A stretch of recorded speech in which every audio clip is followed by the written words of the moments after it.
President and CEO of the National Urban League. Thank you all for being with us. Great to be with you.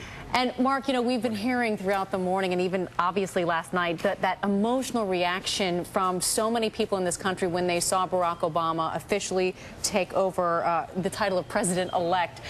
Does it really fulfill that dream that anyone can grow up to be president? And before last night, was that true? It's the most powerful message because this isn't a movie, this isn't a vision, this is reality.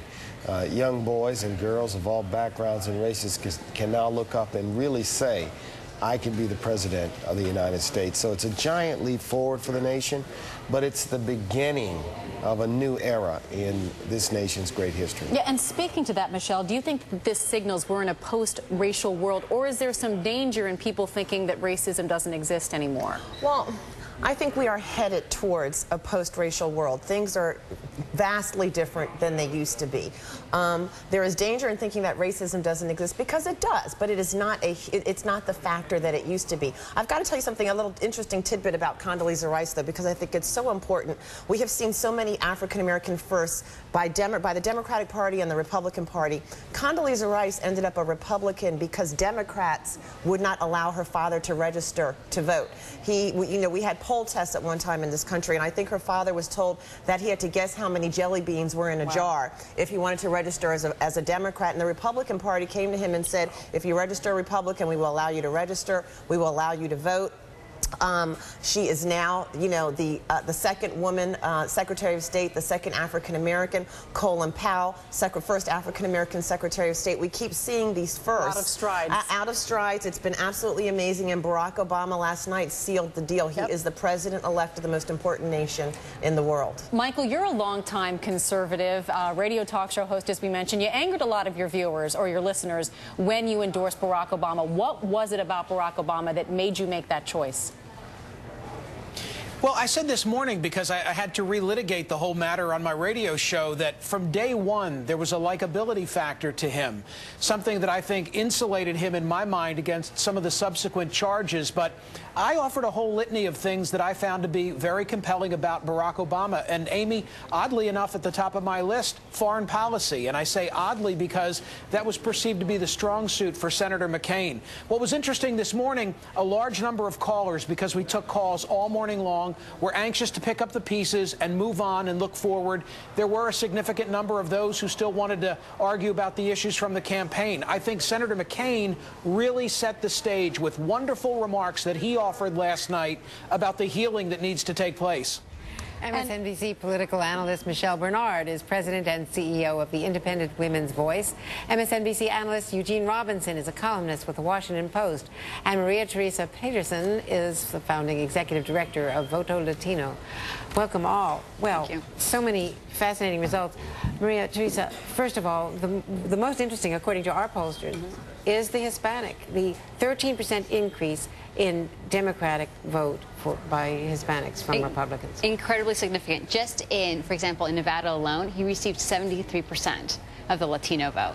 And what we're finding now is that really the Latino vote is what carried Obama into the top, because all of a sudden he provided for Colorado, Nevada, New Mexico, even Florida and Virginia to become in play all of a sudden for the Democratic Party to turn it blue. So I think now what's going to happen is that a lot of Latinos are going to say, okay, well, Obama, what is your Latino agenda coming into the White House? And what can you do as far as ensuring that you provide a Latino leadership, a new Latino leadership at the congressional level? And finally, how can you actually elect and ensure that you have main individuals in the cabinet positions? And the reason this is important is that if you look at a historical level, Latinos went overwhelmingly for Reagan in the 80s, then they went for Clinton, then they swing the pendulum back to Bush, and now it's to Obama. So this is basically saying, Democrats, what are you going to do moving forward for the Latino population? And it's also an opportunity for the Republicans to take a step back and say, shoot, we have to widen our base, because otherwise states like Colorado, even Virginia, North Carolina, and Georgia, just based on demographics, we're not going to be able to hold any congressional house, let alone the White House, if we don't change our policies. But isn't that a problem for the Republican Party? Don't they have to do something about their position on immigration? I mean, that is to me at least, I think that's the salient difference between the Republican Party in 2004 and the Republican Party today. But ever since that referendum back in California, which caused the Republicans 187 to lose traction there, even before the congressional debates. The Republicans have been torn between their base and their more moderate wing on the subject of immigration. Well, and that's what happened really with McCain, because McCain was if anything, he was the most moderate on immigration of all the candidates, Republican and Democratic. But the fact that he felt that he had to pull back and say that he would not even vote for his legislation today, I think this was very much a personal vote on the Latino community. I voted against it after I sponsored it, right? To be counterintuitive for a moment. Yes. Here he comes into office with all of these problems, and the Latinos will feel that they are owed because of their support. How does he balance all the countervailing pressures, including pressure from a more liberal majority of Democrats on the Hill? Everyone is going to feel that they put him over the top and that they are, as individuals, owed something. It's a conundrum for Senator Obama, but he's very smart. We have seen, I think, increasingly him really moving to the center, and I think that basically we are a center-right nation, and he's going to have to govern from the center. I think people are going to have to understand that everybody feels entitled to something, that everyone believes that they are a special interest, but right now we've got to focus on the best interests of the entire nation, and really that is the economy.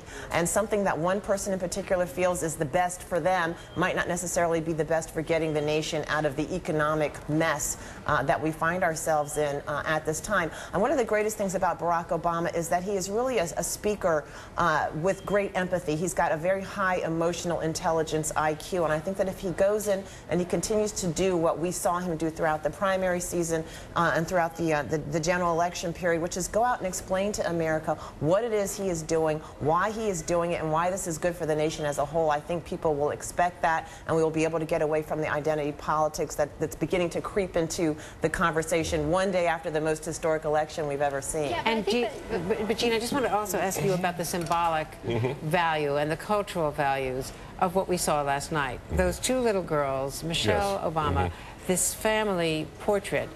And you know what happens when a new family comes to the White House, and especially when there are children involved. Just witness what happened with Chelsea Clinton. It becomes a focus. They become the first family and emblematic of the nation. Everyone is interested. Everyone will want to know about the new puppy that President-elect Obama promised to get the girls last night. The symbolic importance of that, I think, cannot be overestimated, because it's a new face for America to present to the world and to itself. And to African American and white children who see new possibilities. Exactly. It is an amazing thing. One of the things that new face says is diversity. It says this is a diverse nation. And I actually suspect, getting back to the first question, that we will see what look like more concrete gestures towards Latinos, I think, because that has been a theme of the Obama campaign. Plus, he is a politician. It's the biggest minority in the country. It's the fastest growing minority in the country. And it's the chance to cement Democratic dominance with Latinos for a generation. That's exactly what it is. It has nothing to do about...